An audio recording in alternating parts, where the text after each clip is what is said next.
up, you guys? So today I'm going to be talking about death.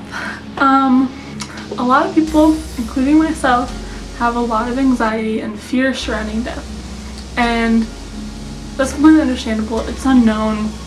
That's why people are religious. That's why people make up all these different scenarios about heaven and hell or limbo, things like that.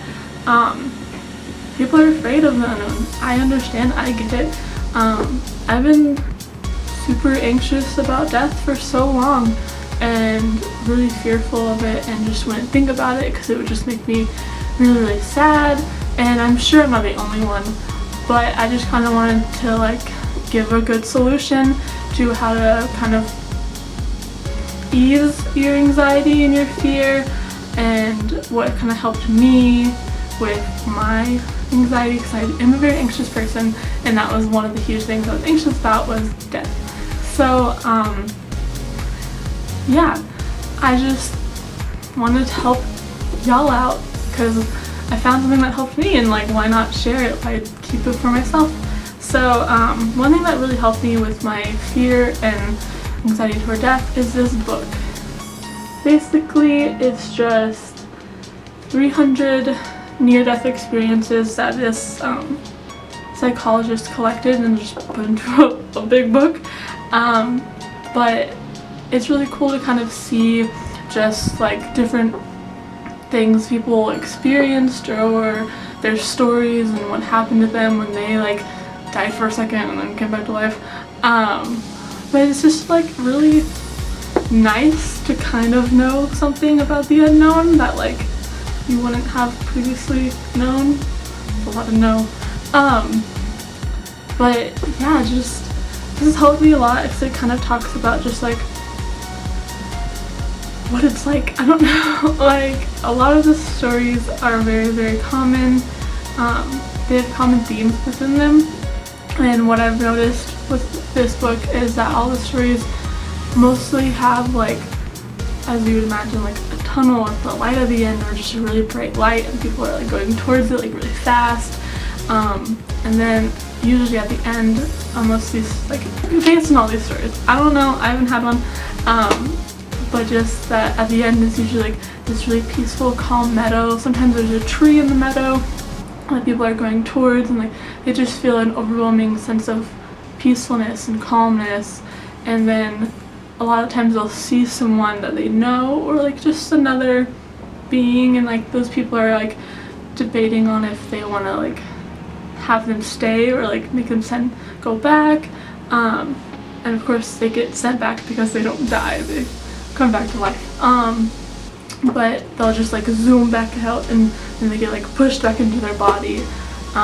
Another really common thing is that people always experience out-of-body experiences, and so they'll kind of go out of their physical body, and they're if you want to say soul or energy, whatever your terminology for it, their spirit goes and zooms up and floats above them on the ceiling, and they can see everywhere around them, and see their own body and see what's going on, which is really cool to think about, which I think out-of-body experiences are just really interesting, and I have had one before, and I will tell you my story in a second.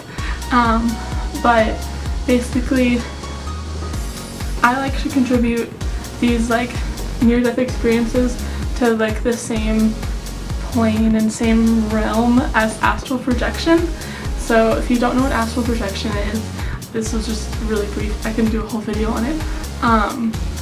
Basically, it's just concentrating and detaching your soul from your physical body, and then you can travel to other astral planes or other astral realms and meet other astral beings. I haven't done that, but I really would like to, and I've been reading some books on it, of course, and so I'll definitely do some videos on that. But my out-of-body experience, it was so cool. It was just so cool. I don't really remember not being in my body, but I remember getting back into it, if that makes sense. I don't remember the moment that I was bam, not in my physical body.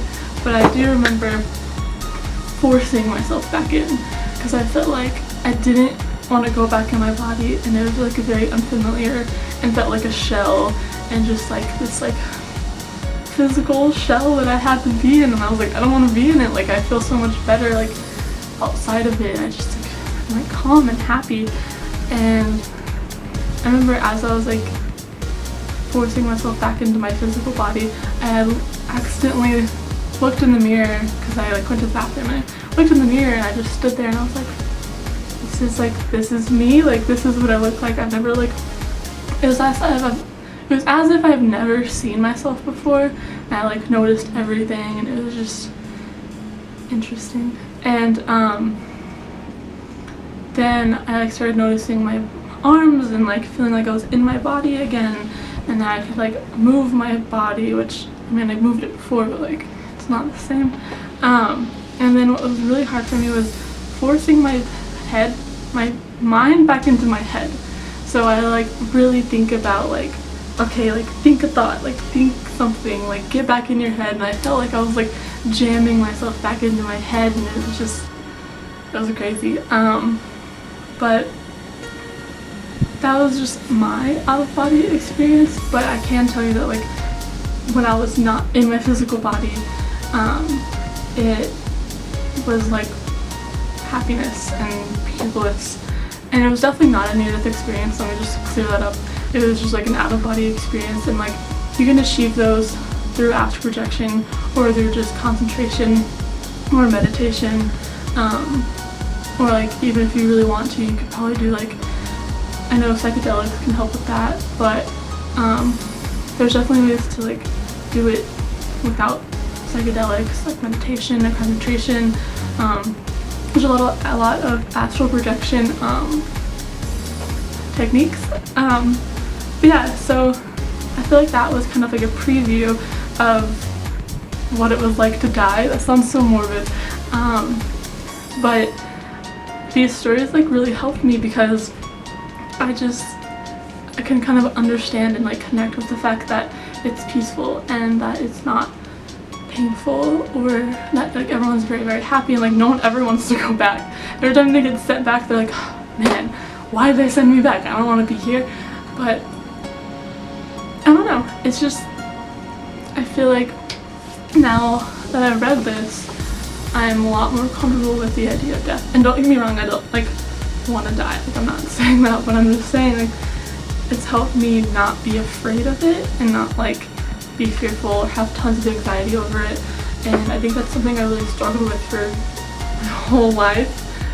Just struggled with a bunch of anxiety towards death and like didn't live my full potential or full life because of it, and that I could have really like, I don't know, I'm excited to see how my life goes now that I've kind of helped with this anxiety, and I guess I'll keep you guys updated on that and see if it changed anything and if it can change anything in your life. But yeah, I really hope like, it doesn't have to be this book, obviously, like I'm not sponsored or anything, but just like find some books, Google it, probably find so much on Google that's free. Just look at,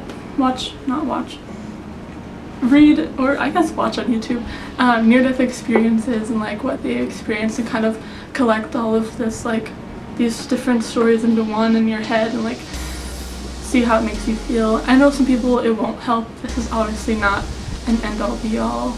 Nothing is that simple. It can't help everyone, but I know it definitely helped me, and I'm sure it can help at least one more person. So that's why I wanted to just make this video, put that out there. Maybe help one more person like reduce their anxiety or help their fear. Just like want to help you overcome an irrational fear of death. That now I understand that like there's no reason to be afraid. But yeah, that's it. I hope you guys enjoyed this video, and I will see you next time.